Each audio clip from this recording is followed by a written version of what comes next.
we are so honored to be with you today. It's what a beautiful message that you had for everyone, and you came from very far to share this message. And I don't want to make you go over everything that you just went over, but some of the main points were just so important.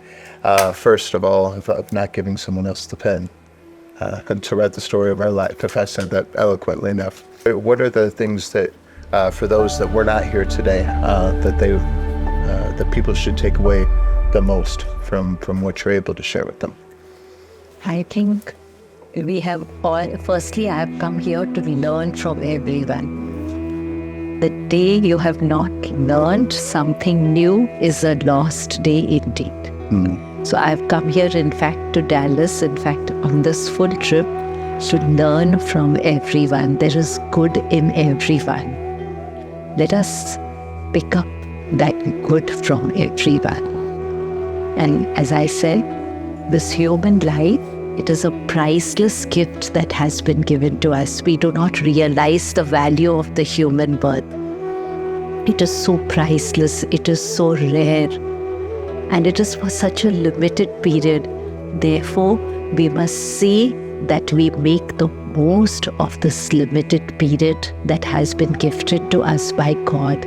This gift comes to us from the spotless hands of God, the gift of this human birth. In other words, the gift of time.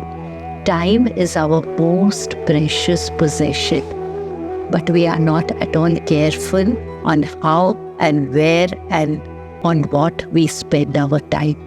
We are so careful when it comes to spending our money, when it comes to spending our resources, but it is only when we realize its value that we will be able to make the most of this human life that has been given to us.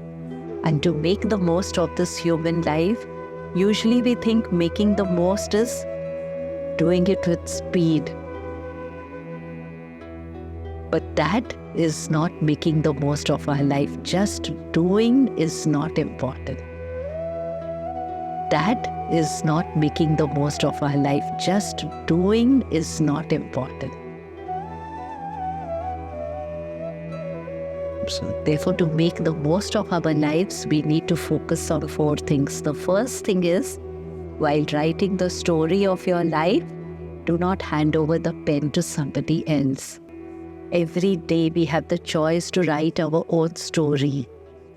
How? By the thoughts that we think. Thoughts are the ink with which we are writing the story of our life. Therefore, choose your thoughts. The choice is with us. So the first step is, be careful of every thought that you think. Thoughts are forces. Thoughts are the building blocks of our life. And the second thing, make the right choices. Every choice determines our destiny. The choice of today is the destiny of tomorrow.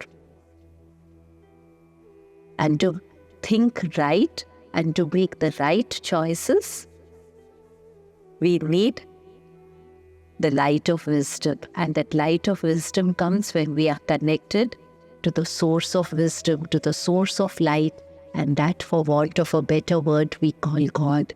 Let us connect ourselves to this higher power.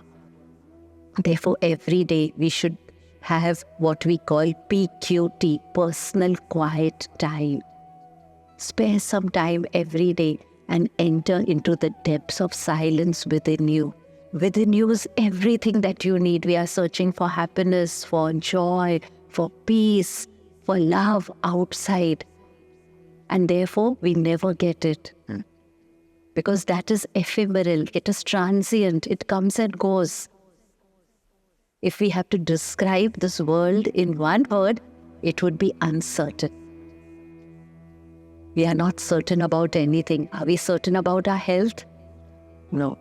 Are we certain about our financial stability? Are we certain about our relationships? Nothing is certain. Only one thing we are certain, that there is a power beyond and above us. And that power is within us. God resides within us. We don't have to go without. We have to just tap into that power. And there is no challenge that we cannot handle, no problem that we cannot solve, no hurdle that we cannot overcome. Today, what is the condition of the world? We are facing mental illnesses. Depression has become a common word. Youth, they are moving on to suicides. What is suicide? It is a moment of madness. Why? At that time they feel isolated, they feel they are alone, they feel they have no one to whom they can turn to. And therefore they commit suicide. They feel that they have not made, there are so many pressures on them, and they feel they are unable to face those pressures. They feel they have not satisfied their parents, their peers. But true satisfaction comes from within. You can never satisfy anyone outside. You'll satisfy one, you'll dissatisfy the other. Therefore, learn to satisfy your higher self, your true self. And the next practical suggestion, live in the present. The present is the only moment you have. The past is a cancelled check. The future is a promissory note. The present is the only cash in hand.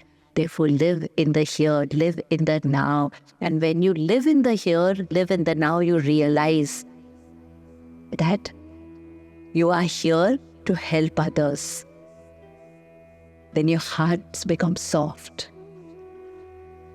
You try to become a burden bearer. You try to lift the load of others. You become a giver.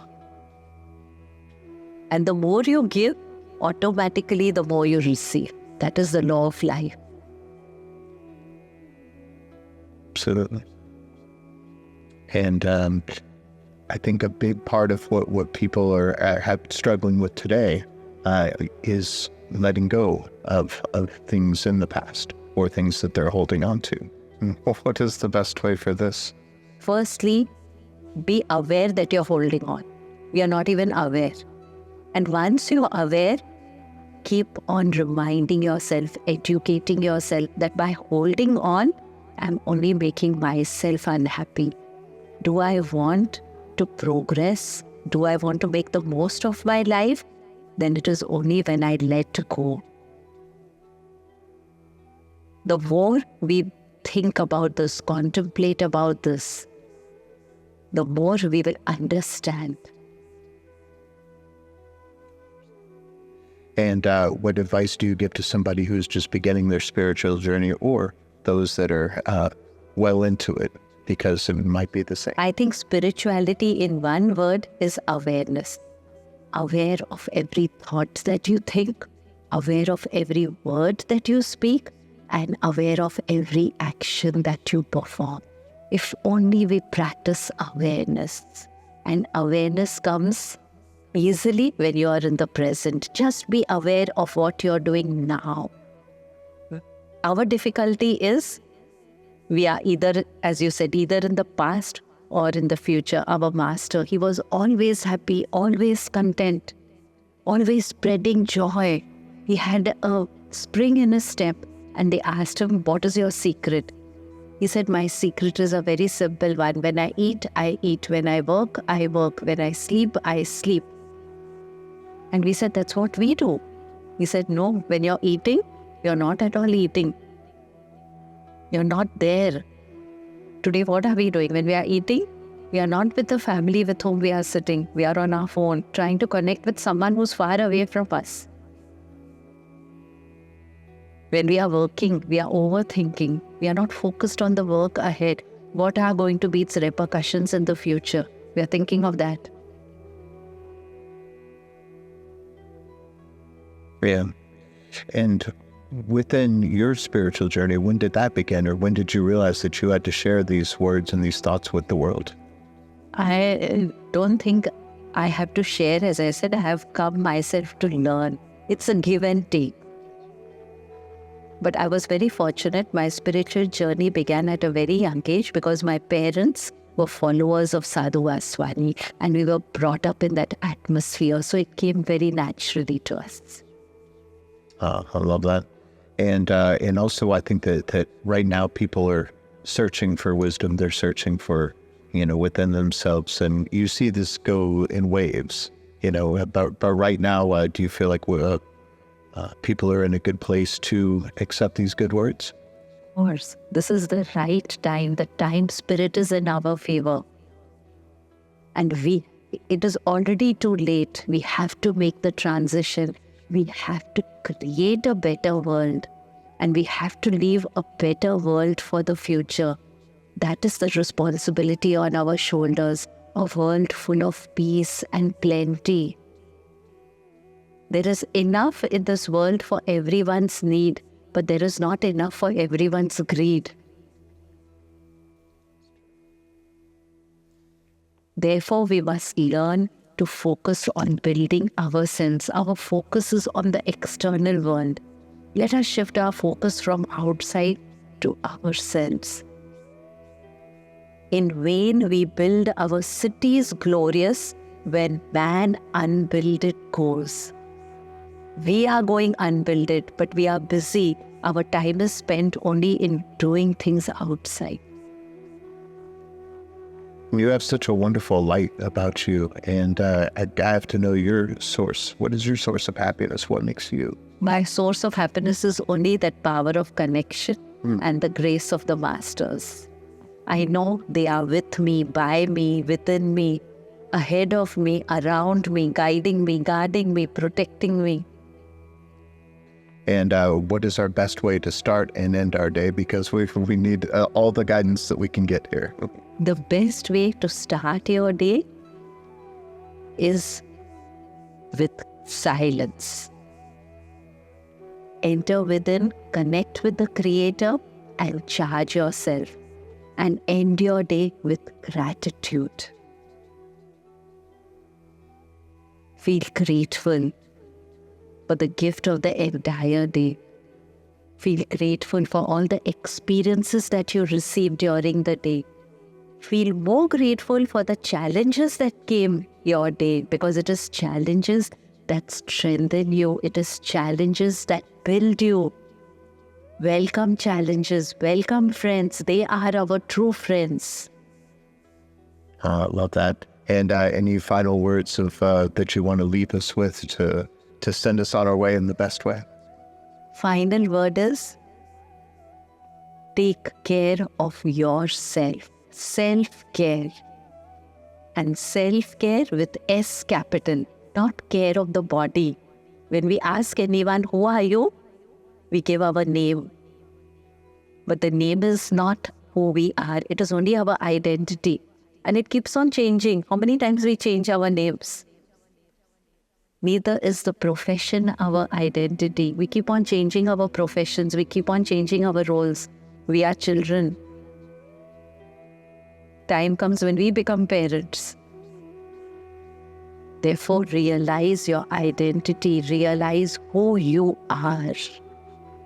That is what is required. Absolutely. Well, that was a beautiful way to end it. Thank you so much for Thank you for this opportunity. Thank you so much. Thank you.